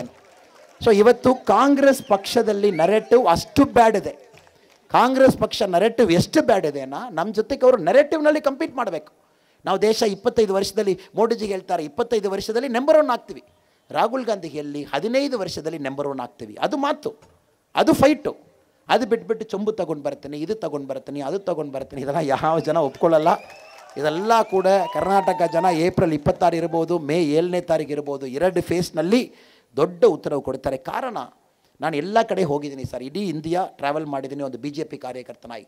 ಕರ್ನಾಟಕ ಮಾತ್ರ ಯಾಕೆ ಸ್ಪೆಷಲ್ನ, ಕಣ್ಣು ಮುಚ್ಕೊಂಡು ಮೋಡಿಜಿಗೆ ಓಟ್ ಹಾಕ್ತಾರೆ, ಕಣ್ಣು ಮುಚ್ಕೊಂಡು ಓಟ್ ಹಾಕ್ತಾರೆ. ಈ ಒಂದು ಸ್ಟೇಟ್ ಮಾತ್ರ ಮೋಡಿಜಿ ತಪ್ಪು ಮಾಡಲ್ಲ, ಮೋಡಿಜಿ ನನ್ನ ಮನೆ ಮಗ, ಕೆಲವು ಏನೋ ಇಶ್ಯೂಸ್ ಇರ್ಬೋದು, ಅದೆಲ್ಲ ನಾವು ತಿಳ್ಕೊಳ್ಳಲ್ಲ, ನಾವು ಮೋಡಿಜಿಗೆ ಓಟ್ ಹಾಕ್ತೀವಿ. 2013 ಏನಾಯಿತು, ಕಾಂಗ್ರೆಸ್ ಮೆಜಾರಿಟಿ ಬಂದಿತ್ತು. 2014 ಏನಾಯಿತು ಸರ್, BJP ಸ್ವೀಪ್. 2018 ನಾವು ಇದರಲ್ಲಿ ಇಲ್ಲ, ಗವರ್ನೆನ್ಸಲ್ಲಿ. 19 ಸ್ವೀಪ್. 2023 ಹೌದು ನಾವು ಪವರ್ ಲೂಸ್ ಮಾಡಿದ್ವಿ, ಇವರು ಏನೇನೋ ಸುಳ್ಳಿಯಲ್ಲಿ ಪವರ್ಗೆ ಬಂದಿದ್ದಾರೆ. 2024 ಪುನಃ ಒಂದು ಸಾರಿ ನಾವು ಸ್ವೀಪ್ ಮಾಡ್ತೀವಿ 28ಕ್ಕೆ 28. ಅದೆಲ್ಲ ಕೂಡ ಒಂದು ಲೆಸನ್ ಇಡೀ ಇಂಡಿಯಾಕ್ಕೂ, ಕರ್ನಾಟಕದಲ್ಲಿ ಒಂದು ಜನ ಲೆಸನ್ ಕೊಡಬೇಕು ಇಂಡಿಯಾ ಅಲಯನ್ಸ್ಗೂ. ರಾಹುಲ್ ಗಾಂಧಿ ಅವರು ಹೇಳ್ತಾರೆ ನಾನು ವೆಲ್ತ್ ರೀಡಿಸ್ಟ್ರಿಬ್ಯೂಟ್ ಮಾಡ್ತೀನಿ. ನಾನು ರಾಹುಲ್ ಗಾಂಧಿ ಅವ್ರಿಗೆ ಒಂದೇ ಮಾತು ಹೇಳ್ತೀನಿ, ಇಂಡಿಯಾದಲ್ಲಿ ಇವಾಗ ಇರುವ ರಿಚೆಸ್ಟ್ ಪೊಲಿಟಿಷಿಯನ್ ಹೆಸರು DK ಶಿವಕುಮಾರ್. ಅವರ ಅಫಿಡವಿಟ್ನಲ್ಲಿ ಅವರು ತೋರಿಸಿರುವ ಅಮೌಂಟ್ ಮಾತ್ರ 1,513 ಕೋಟಿ, 1,513 crore. ನೀವು ವೆಲ್ತ್ ರೀಡಿಸ್ಟ್ರಿಬ್ಯೂಟ್ ಮಾಡಿನಾ, ಫಸ್ಟ್ DK ಶಿವಕುಮಾರ್ ವೆಲ್ತ್ ತಗೊಂಡು ಕಾಂಗ್ರೆಸ್ ಪಕ್ಷ ಒಳಗಡೆ ಕಾರ್ಯಕರ್ತನ ರೀಡಿಸ್ಟ್ರಿಬ್ಯೂಟ್ ಮಾಡಿಸ್ಬಿಟ್ಟು ಆಮೇಲೆ ನೀವು ಬೇರೊಂದು ಮಾತು ಮಾತಾಡ್ಲಿಕ್ಕೆ ಬನ್ನಿ. ಈ ಥರ ಇದ್ದಾರೆ, ಮಾತಾಡೋದು ಬೇರೆ, ಕೆಳಗಿರುವ ಬೇರೆ. ನಮ್ಮ ಹಾರ್ಡ್ ವರ್ಕ್ ಮಾಡಿ ಏನೆಲ್ಲ ನಮ್ಮ ಲೇಡೀಸ್ ಮಂಗಲಸೂತ್ರ ಇರಬಹುದು, ಮನೆಯಲ್ಲಿ ನಾವು ಮಾಡಿರುವ ಎಲ್ಲ ಕೂಡ ಫಿನಾನ್ಷಿಯಲ್ ಸರ್ವೆ ಮಾಡ್ತೀವಿ. ನೋಡಿ ಸರ್, ಇದು ಕಮ್ಯುನಿಸ್ಟ್ ಸ್ಟೇಟ್ನಲ್ಲಿ ಮಾಡಲ್ಲ, ಕ್ಯೂಬಾದಲ್ಲಿ ಮಾಡಿಲ್ಲ, ಇದು ರಷ್ಯಾದಲ್ಲಿ ಮಾಡಿಲ್ಲ. ಒಂದು ಕಮ್ಯುನಿಸ್ಟ್ ಸ್ಟೇಟ್ ಇರುವ ಒಂದು ರಾಜ್ಯದಲ್ಲಿ ಕೂಡ ಫಿನಾನ್ಷಿಯಲ್ ಸರ್ವೆ ಮಾಡಿ ಆಸ್ತಿ ಎಷ್ಟಿದೆ ಕ್ಯಾಲ್ಕುಲೇಟ್ ಮಾಡಿಲ್ಲ. ಇವತ್ತದು ಕಾಂಗ್ರೆಸ್ ಹೊರಟಿದ್ದಾರೆ. ನಾವು ದೊಡ್ಡ ಪನಿಷ್ಮೆಂಟ್ ಕೊಡಲೇಬೇಕು. ಮತ್ತೊಮ್ಮೆ ತಮ್ಮೆಲ್ಲರಲ್ಲಿ ಕೂಡ ನಾನು ವಿನಂತಿ ಮಾಡ್ತಾ ಇದ್ದೀನಿ, ಎಲ್ಲ ಮಿತ್ರರು ದೊಡ್ಡವರೆಲ್ಲರೂ ಇಲ್ಲಿದ್ದೀರಾ, ಪಕ್ಷದ ನಾಯಕರಲ್ಲಿ ಇದ್ದೀರಾ, ನಮ್ಮ ಕಾರ್ಯಕರ್ತರಿದ್ದೀರಾ. 2 ದಿವಸ ಬಿಸಿಲಿದೆ, ಓಟ್ ಮಾಡಲೇಬೇಕು ಸರ್. ಸಿಕ್ಕಾಪಟ್ಟ ಬಿಸಿಲಿದೆ, ಕಂಪಲ್ಸರಿ ಓಟ್ ಮಾಡಿ ಬಿಸಿಲದಲ್ಲಿ ಕೂರಲೇಬೇಕು. ಇಲ್ಲ 12 ಗಂಟೆಗೆ ನಾವು ಬೂತ್ಗೆ ಔಟ್ಸೈಡ್ 200 ಮೀಟ್ರು ಆದಮೇಲೆ ಕೂರಬೇಕಾ? ತಮಿಳ್ನಾಡಿನಲ್ಲಿ ಅದೇ ಥರ ನಾವು ಕೂರಿಸಿದ್ದೀವಿ. 100% ನೀವು ಕೂರಬೇಕು ಎಲ್ಲರೂ. ಕಾರಣ ನಮ್ಮ ಈ ಪಕ್ಷಕ್ಕೆ ಓಟ್ ಮಾತ್ರ ಬೇಕಾಗಿಲ್ಲ ಸರ್, ಈ ಪಕ್ಷಕ್ಕೆ ಬೆಂಬಲ ಬೇಕಾಗ್ತದೆ. ಓಟ್ ಮಾಡಿದ ಮೇಲೆ ನಾವು ಬೆಂಬಲ ತೋರಿಸ್ಬೇಕು ಮೋಡಿಜಿ ಅವ್ರಿಗೂ. ನಾವೆಲ್ಲರಲ್ಲಿ ಕೂತು ನಮ್ಮ ಕೋಟಾ ಶ್ರೀನಿವಾಸ್ ಪೂಜಾರಿ ಸಾಹೇಬರಿಗೂ ರೆಕಾರ್ಡ್ ಮಾರ್ಜಿನ್ನಲ್ಲಿ ಅವ್ರು ಗೆಲ್ಲಿಸ್ಬೇಕು. ರೆಕಾರ್ಡ್ ಮಾರ್ಜಿನಲ್ಲೆಲ್ಲ ಕರ್ನಾಟಕದಲ್ಲಿ 28ಕ್ಕೆ 28 ತಾವು ಕೊಡಲೇಬೇಕು ಸರ್. ಕಾರಣ ಇದು ಆ ಥರ ಒಂದು ಸ್ಟೇಟು. ಇಲ್ಲಿ 1-2 ಸೀಟ್ ಮೈನಸ್ ಆಗಿತ್ತನ ಕೂಡ ಒಂದು 400ಕ್ಕೆ ಪ್ರಾಬ್ಲಮ್ ಆಗ್ತದೆ. So Karnataka is one state, ಎಲ್ಲರೂ ಎಕ್ಸ್ಪೆಕ್ಟ್ ಮಾಡ್ತಾರೆ 400 ಬರಬೇಕನ್ನ. ಕ್ಯಾಲ್ಕುಲೇಷನ್ ಮಾಡುವಾಗಲೇ ಕರ್ನಾಟಕ 28 ಬರೆದು ಬಿಟ್ಟೆ ರಿಮೈನಿಂಗ್ ಸ್ಟೇಟ್ ಆ್ಯಡ್ ಮಾಡ್ತಾರೆ. ಆ ಥರ ಕರ್ನಾಟಕ ಮೇಲೆ ಎಲ್ಲರಿಗೂ ಒಂದು ದೊಡ್ಡ ನಂಬಿಕೆ ಇದೆ. ಈ ಬಾರಿ ಕೂಡ ತಾವು ಅದು ಮಾಡಿ ತೋರಿಸ್ತೀರ ಅನ್ನೋ ದೊಡ್ಡ ನಂಬಿಕೆ ಇದೆ. ವೇದಿಕೆ ಮೇಲಿರುವ ಎಲ್ಲ ಗಣ್ಯರು ಕೂಡ ನಮಸ್ಕಾರ ತಿಳಿಸಿ, ದೊಡ್ಡವರೆಲ್ಲ ಇದ್ದಾರೆ, ಇಲ್ಲಿರುವ ನಮ್ಮ ಯುವಕರೆಲ್ಲರೂ ಕೂಡ ನೆಕ್ಸ್ಟ್ 2 ದಿವಸ ಭಾಳ ಹಾರ್ಡ್ ವರ್ಕ್ ಮಾಡಿ ಒಂದು ರೆಕಾರ್ಡ್ ವಿಕ್ಟ್ರಿ ಇಲ್ಲಿ ಕೊಡೋಣ. ಬಂದಿರುವ ಎಲ್ಲರಿಗೂ ನಮಸ್ಕಾರ ಹೇಳಿ ನನ್ನ ಮಾತು ಮುಗಿಸ್ತೀನಿ. ಭಾರತ್ ಮಾತಾ ಕಿ ಜೈ. ಧನ್ಯವಾದ.